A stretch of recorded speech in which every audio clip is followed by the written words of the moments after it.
Oke, sobat-sobat semua, ini kita datang lagi ke Keraton Ratu Boko. Nah, situs yang akan kita kunjungi, ini masih ada gua, tempat untuk bermeditasi. Nanti setelah dari gua, kita lihat ada pemandian putri, ada juga tempat untuk mandi putra, ada juga tempat ada juga pendopo, ada pura, ada juga namanya stupa ya, ada stupa di sana. Oke, kita jalan ke sana. Kita akan menuju ke gua dulu. Di sana itu ada gua lanang, ada gua wadon. Yuk.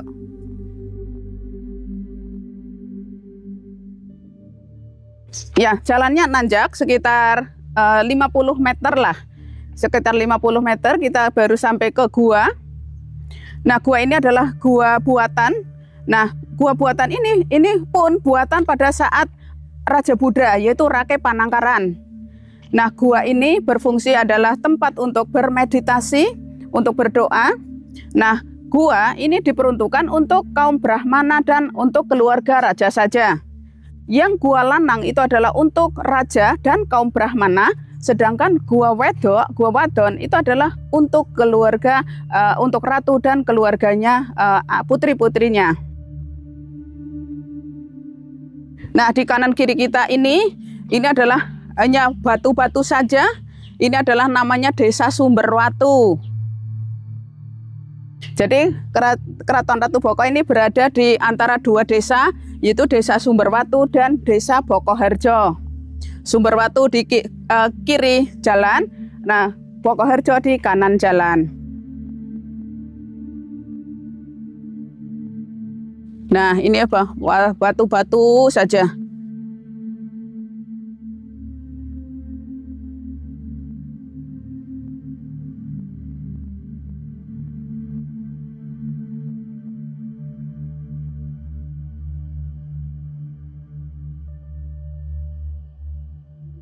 Nah, sebentar lagi kita sampai di gua.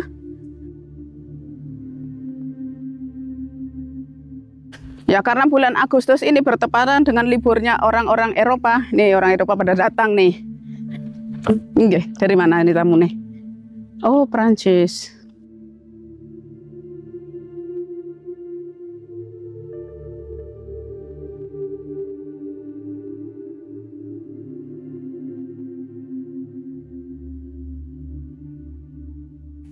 Yeah.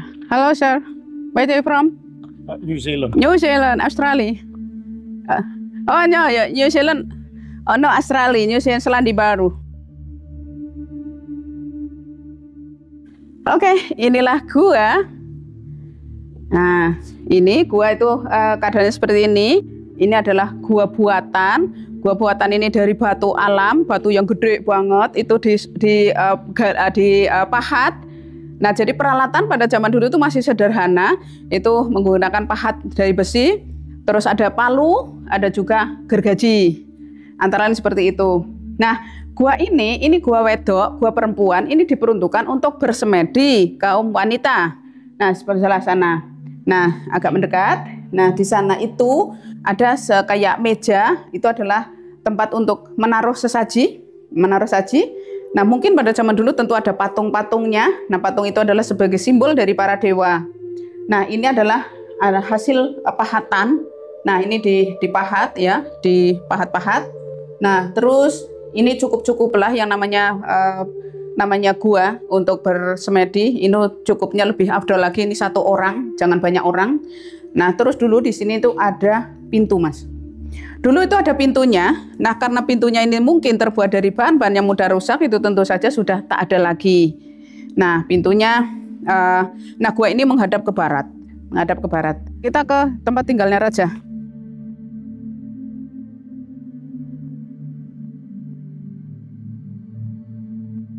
Oke, nah baik. Nah, di sebelah sana atas sebenarnya itu ada gua. Ya, gua itu untuk gua lanang itu lebih tinggi lagi, dan gua lanang itu untuk semedi kaum Brahmana. Ya. Nah, kalau mau lihat mungkin lebih jelas dari sini. Nah, itu ada lubangnya, Mas. Nah, agak ditinggikan, jangan tinggi. Nah, itu yang berlubang itu adalah gua. Ya. Nah, terus kita jalan. Ya, itu tangga asli, itu dari abad 8 ya. Nah, batu ini adalah batu putih. Ini batu penghasil, batu-batu yang batu putih yang dulu dipotong kecil-kecil itu untuk membangun candi-candi di sini. Ya, jadi ini adalah batu yang berserakan. Ketika Gunung Merapinya meletus, terjadi gempa bumi yang sangat dahsyat, sehingga bangunan-bangunan di sini tuh rusak parah. Batunya tuh kemana-mana, berhamburan kemana-mana. Lalu ini dikumpulkan di sini saja. Nah, batu-batu ini pun pasangannya masih campur-campur. Bisa jadi batu di sini, ya pasangannya ada di sini. Tapi ada juga batu sini nanti pasangannya ada di ujung sana. Jadi ini masih belum disambung-sambung lagi. Nah, suatu saat ini juga akan disambung lagi. Ya, tunggu saja. Baik, ini adalah tempat tinggalnya para putri-putri raja itu di belakang ya. Jadi ini ada dua batur. Yang batur sebelah sini adalah untuk kegiatan bagi para putri-putri raja yang ada tangganya. Lalu batur yang sebelah kanan itu adalah sebagai tempat tinggalnya para putri-putri raja dan dayang-dayangnya. Nah, seandainya raja ingin menyaksikan tontonan, pengen hiburan, jadi raja-raja itu duduk di sini. Ini adalah tempat duduknya, ya. Ini juga sama tempat duduk, tapi tentu saja dulu tidak jempalian seperti ini. Nah, ini batu yang kalau dibalikin sini, ini nanti ngadeg lagi.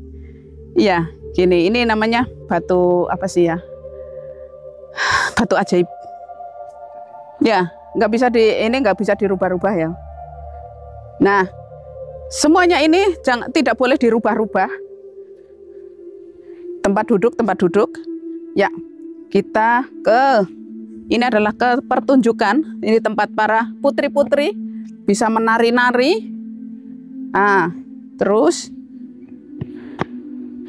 wih, enaknya di sini.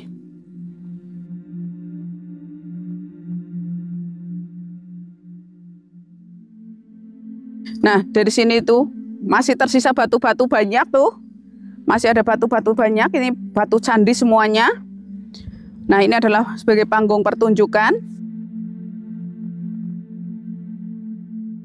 Ya, di sebelah sana itu adalah tempat mandi para putri-putri raja. Sebelah kiri saya sana, ujung sana jauh.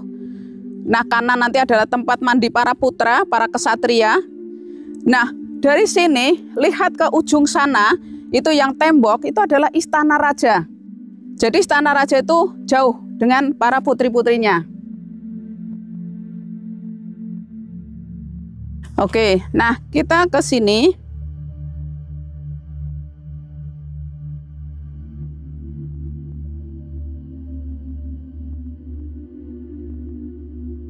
Ya, di sini adalah tempat tinggal para putri-putri raja dan para dayang-dayang di sini. Dan di situ terdapat umpak-umpak.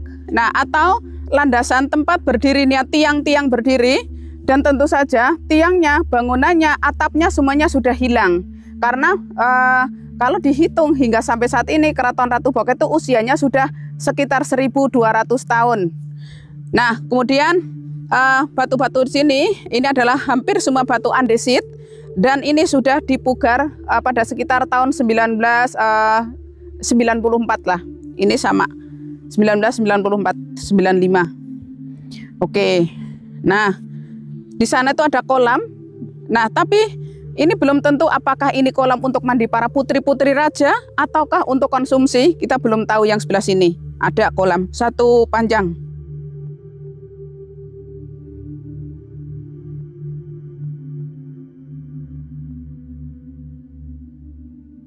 Ini kolam yang dibuat menggunakan batu asli semua. Ini adalah kanan kiri ini adalah batu asli. Bibir-bibir kolam ini adalah batu asli.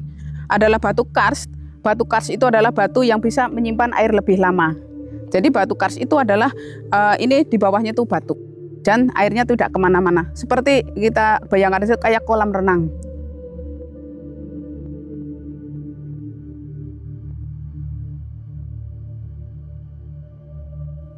Ya, ini semuanya batu-batu reruntuhan, entah bangunan apa pada zaman dulu nih.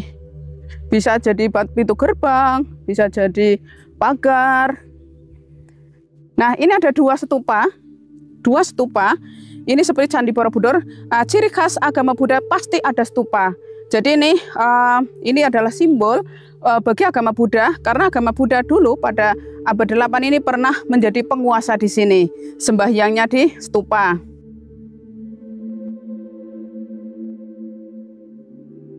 Nah, ini adalah pemandian putra atau para kesatria mandi di sini pada zaman dulu nih. Ya, sekitar abad 8, 9, hampir 10.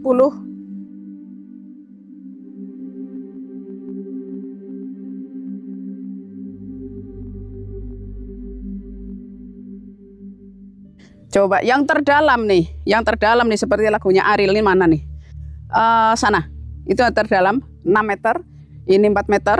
Masing-masing ada 4 meter, 5 meter, 6 meter. Jadi kedalaman di sini lebih dalam dibanding pemandian para putri-putri raja. Tapi mandinya dulu nggak masuk, mandinya itu di luar ya, diciduk, bukan masuk. Ini masuk nanti nggak balik. Nah, ini semua reruntuhan dan batu-batu ini batu putih, ini batu andesit.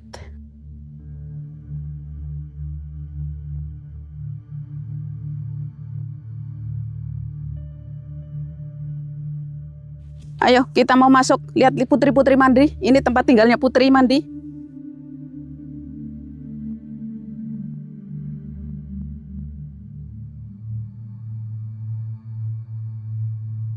Ini dia, airnya sudah keruh karena ini musim kemarau. Nah, kalau musim hujan ini airnya bagus banget. Misalnya musim kemarau, jadi airnya tuh sudah menunjukkan bahwa di bawah ini ada lumpur-lumpurnya. Kalau yang hijau pasti ada lumut-lumut.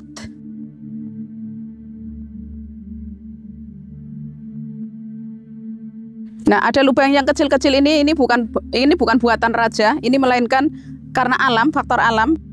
Karena batu putih, jadi kalau ada air yang di sini tidak langsung dibuang, itu langsung sudah mengikis.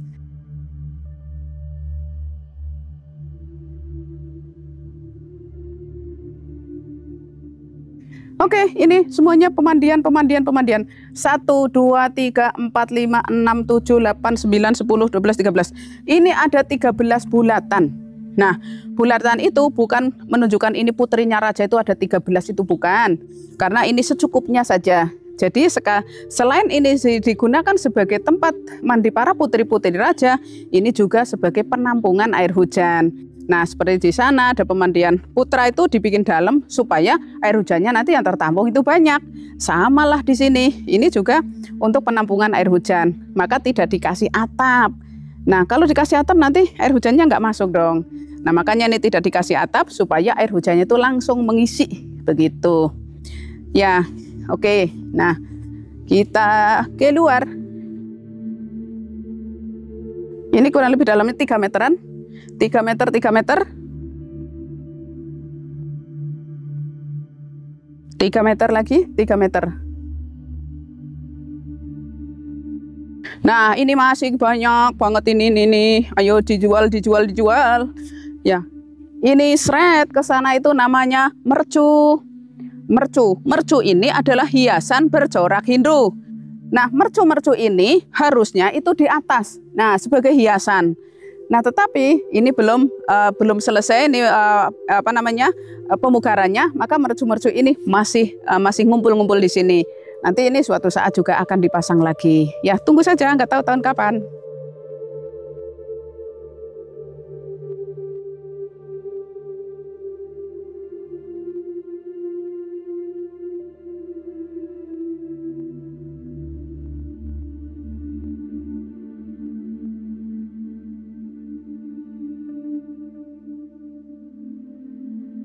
Oke, yang sebelah ini namanya Mandapa.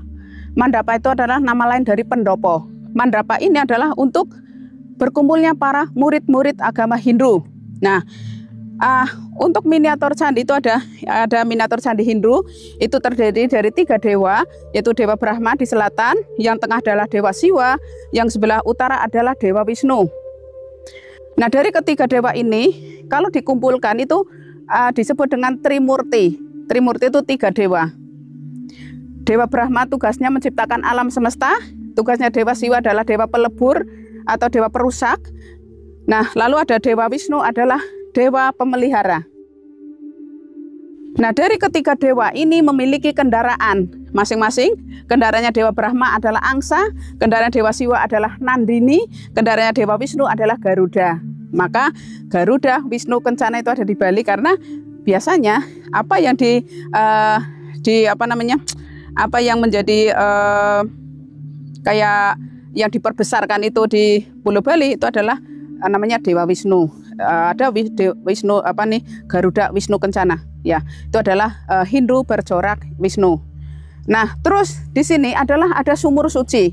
Sumur suci lagi, salah. Ini adalah Tirta Mantana, tempat untuk air suci. Jadi misalnya agama Hindu mengadakan sembahyang. Nah, sembahyang itu menggunakan air, lalu airnya dituang ke sini. Setelah airnya dituang, lalu keluar lewat 1, 2, 3. Ini disebut dengan air Soma Sutra, aliran Soma Sutra. Air yang sudah mengalir, sudah jatuh ke dalam sana, itu dianggap air paling suci, nanti diambil lagi untuk dipercikan ke para jemaahnya agama Hindu. Gitu. Nah, di sini mandi putri sudah. Nah, kita masuk ke istana.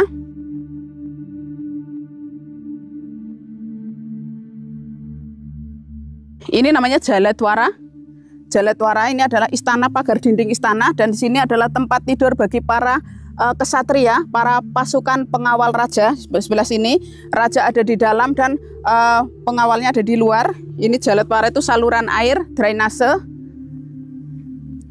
Sama ini juga Jaladwara, banyak nih Jaladwaranya.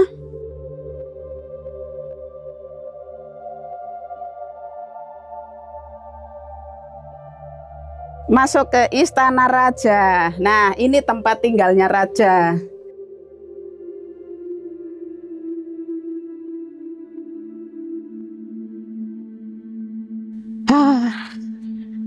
Hei. Ya. Ini adalah tempat tinggalnya raja, atau tepatnya di sini ini adalah singgasana raja. Dan di sana adalah pendoponya.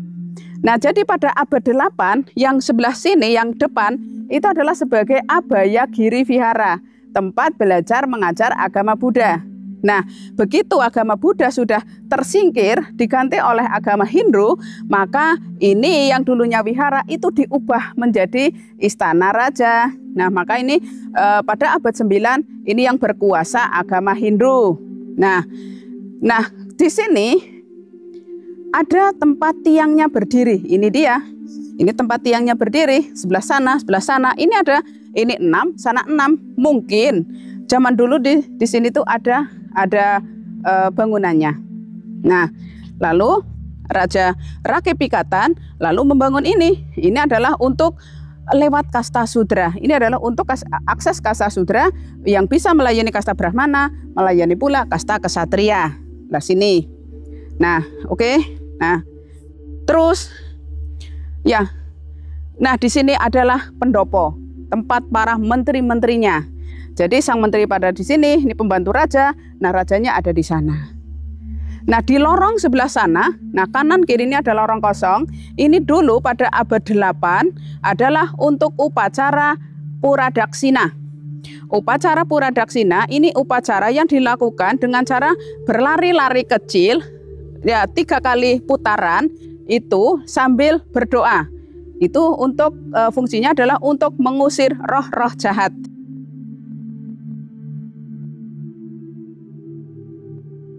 Ya, ini memiliki 3 pintu. Itu adalah pintu utama, sebelah sana pintu kedua, sana pintu ketiga.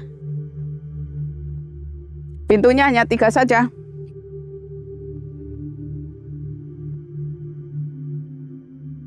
Oke, ya baik. Kali ini sudah selesai penjelajahan kita di Kerajaan Mataram kuno. Kalau ada kurangnya, nanti audiens biasa jalan ke sini sendiri ya dengan keluarganya, dan cukuplah di sini kita hanya ingin mengenang sejarah pada masa lampau. Kenanglah sejarah, ya kenanglah sejarah supaya kita bisa menjadi cermin bangsa-bangsa yang mencintai sejarahnya sendiri. Terima kasih, terima kasih, terima kasih. Om Swastiastu. Terima kasih, terima kasih. Oke.